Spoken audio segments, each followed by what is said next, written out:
Hi everyone, I'm Dr. Casey from Mighty Grace Positive Gaming. Thank you for joining us on this training for mental health tips, community care of online servers, especially for Discord. The goal of this training is to increase the awareness of mental health issues among online servers, at the same time to equip leaders, staff, team members, helpers, and volunteers on both knowledge and coping skills to better deal with mental health issues on a daily basis. These trainings were divided into 4 parts. We'll talk about each part individually. The first part is, why are we here? We have to have a clear understanding of the current urgent situations in order to have a better idea why we need this training. About 18.57% of adults are experiencing a mental health illness. That roughly equals to 45 million Americans. About 4.38% are experiencing a severe mental health illness during 2019. COVID-19 crisis pushed a 1,000% increase in emotional distress in April 2020. A lot of people play video games during pandemic, shelter-in-place situations. At the same time, a lot of them happens to in our community servers would have mental health struggles.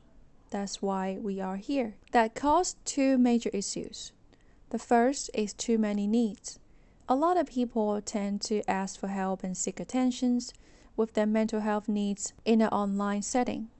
However, not many leaders and staff and helpers and team members and volunteers would have professional mental health trainings to face the challenges. Oftentimes, they do not know how to deal with it or what to say. That's why we need a training to shorten the gap between these 2 issues. Through this training, I hope you can gain confidence of knowing what's going on within online communities. At the same time, would have better coping skills to deal with it. The second part is, what are we facing? I'm going to explain to you some of the most frequently occurred mental health issues within online servers. Phase of life problems basically means issues occurred during our life cycle from birth to death.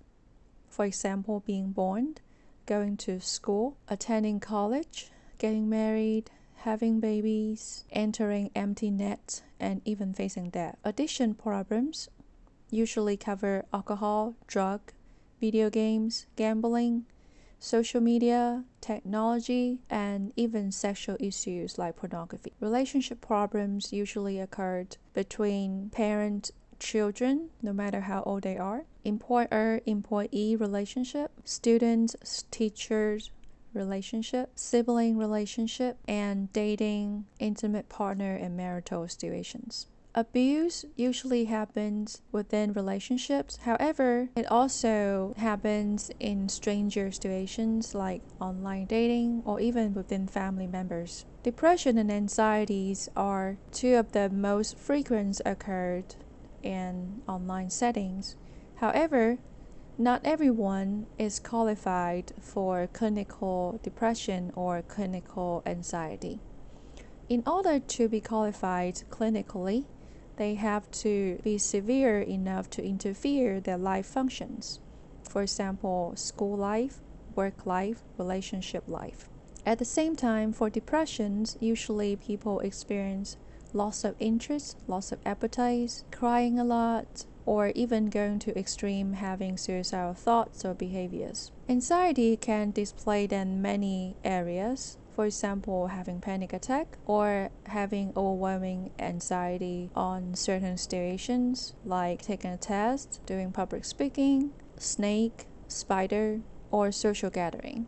Sometimes anxiety can come with a general format, worrying about everything, anything in life. PTSD usually happens after a trauma, which could be a tragedy or witness terrible things happen and experiencing disasters. The traumatic experience causes stress after a period of time so that it interferes the person's life functions. Suicidal and self-harm behaviors also common in online setting.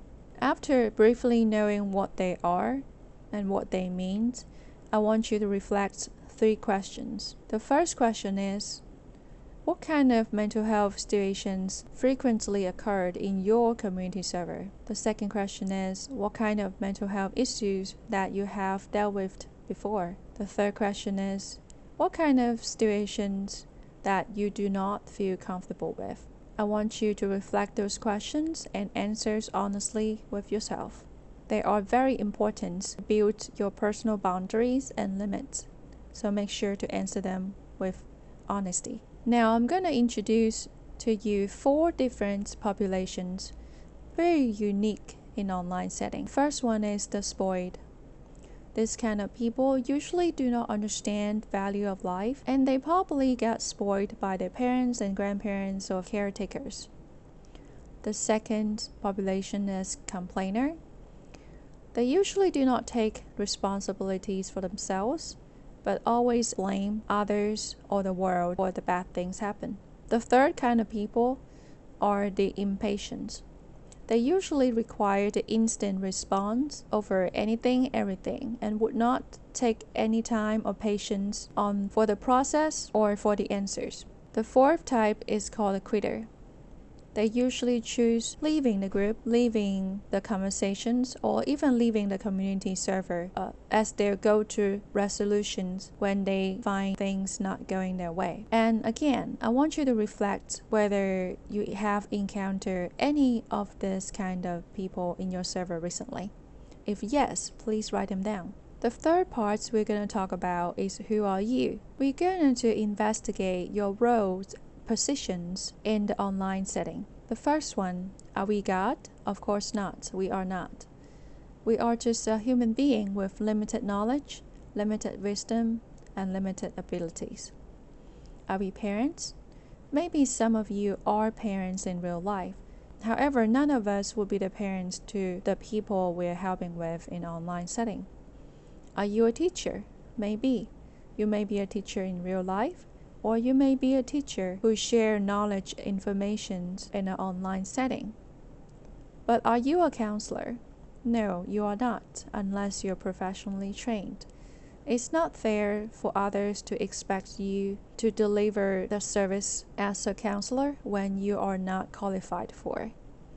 It is also not fair for you to deliver the services that you are not equipped for. So unless you are professionally trained, you cannot call yourself a counselor in your community. Are you a peers to the people that you're helping? Maybe if you are within 10 years age gap, that you can call yourself peers, that you can easily understand what each other is struggling with. Are you a brother and sisters in Christian faith to the person that you're talking with? If you guys believe in the same Christian faith, yes, you are.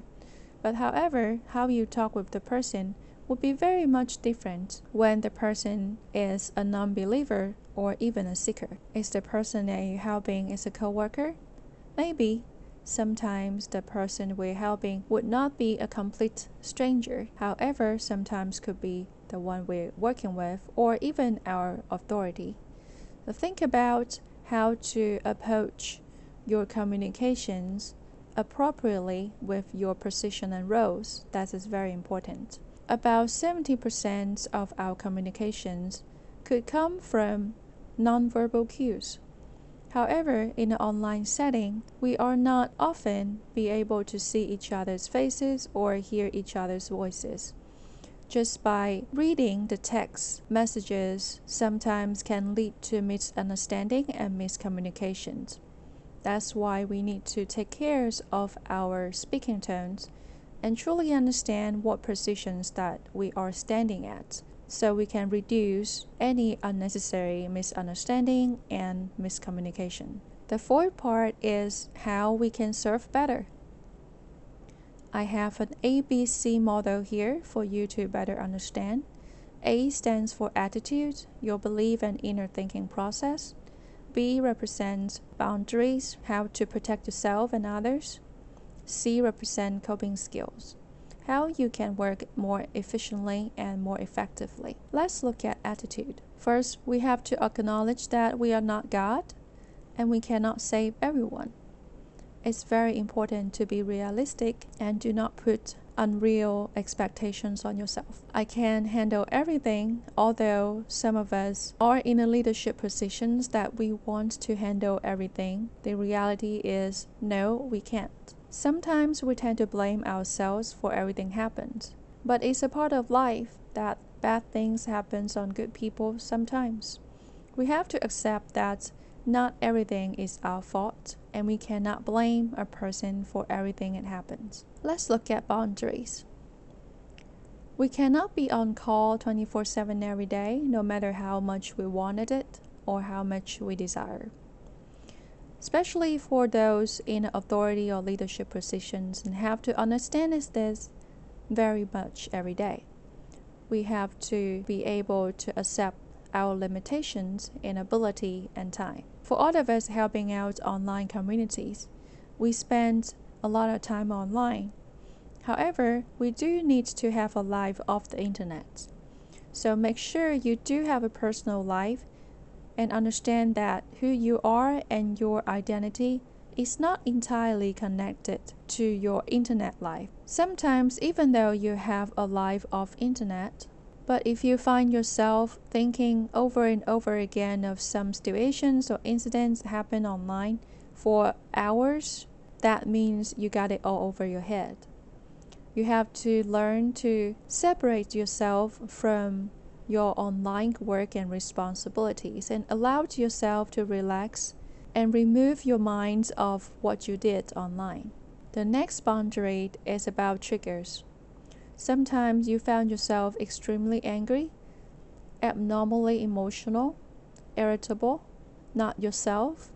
Sometimes the conversation you have with other people reminded you some unfinished business in the past or unpleasant memories. Those are the red flags that you have to refer the person that you're helping to someone else.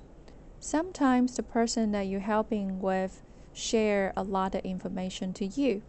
Almost sounds like all the tragedies in the world falls into one person alone.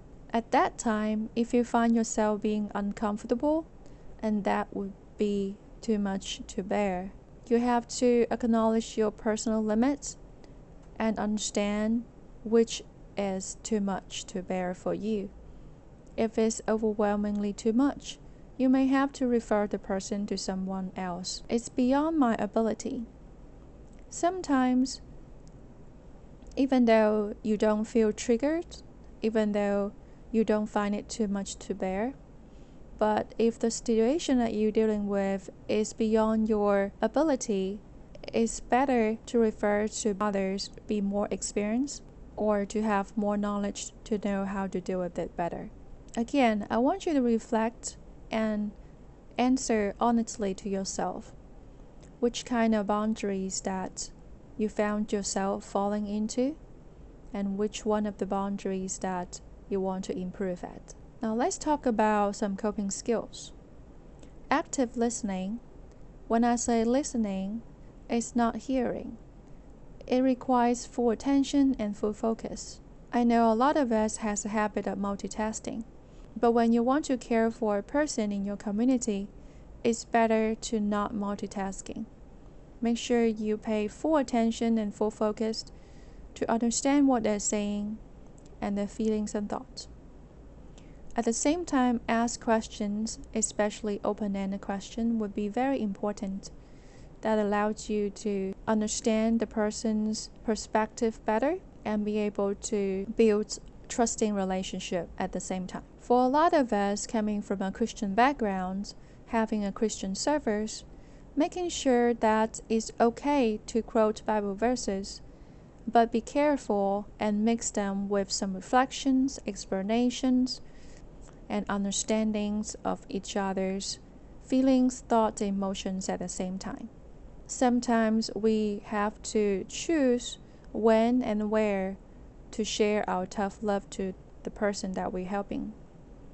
Being able to speak the truth and being honest in a loving way is very important. Filtering screen will grow with experience that to identify whether this is a crisis situation or attention-seeking behaviors. That usually happens alongside with crisis like self-harm behaviors or suicidal circumstances. You have to identify how urgent the situation is and how severe the behavior is in order to decide. Remember to treat all the crises with a genuine, honest heart and never consider as a joke when it occurred. Redirection conversations is very important and useful in different ways, especially when the other person is chasing rabbits in a conversation or having too many concerns or problems to share. It's helpful for you to redirect them, their focus, and their resolutions on their problems. When it's used in crisis situation, make sure the timing is appropriate. Listen to them and reflect them first before you ever use any redirection to positive perspective. Do no harm is a basic ethic code for helping others. The bottom line is, if we cannot do any good, at least we do not do any harm. We don't want to be a stumbling block or stumbling stone and kick the other person off the cliff. Whatever you do, no matter you decided to take it under your wings or to refer to some other persons, do it all with the best interest of the other person. Make the right choices to best benefit their interest and help their growth. It's always great to have a backup plan, especially when you're dealing with situations online, and always follow up with them within a day or two, and even within a week or two, periodically. It's always good to build continued trusting relationship with the people that you're helping. Thank you very much for attending this brief training. In July 2020, I have done several trainings with multiple servers online, and we usually have 2 hours training for live stream. I know this brief introductions is much shorter than the 2-hour length, and I do hope sometime you'll be able to join us. If you're interested joining our live stream sessions in the future, make sure to join our Discord. If you have any questions, any comments, make sure to write down your feedback below. Thank you very much for coming today. I hope that you enjoyed, and feel free to share with others. Have a wonderful, awesome day. See you next time.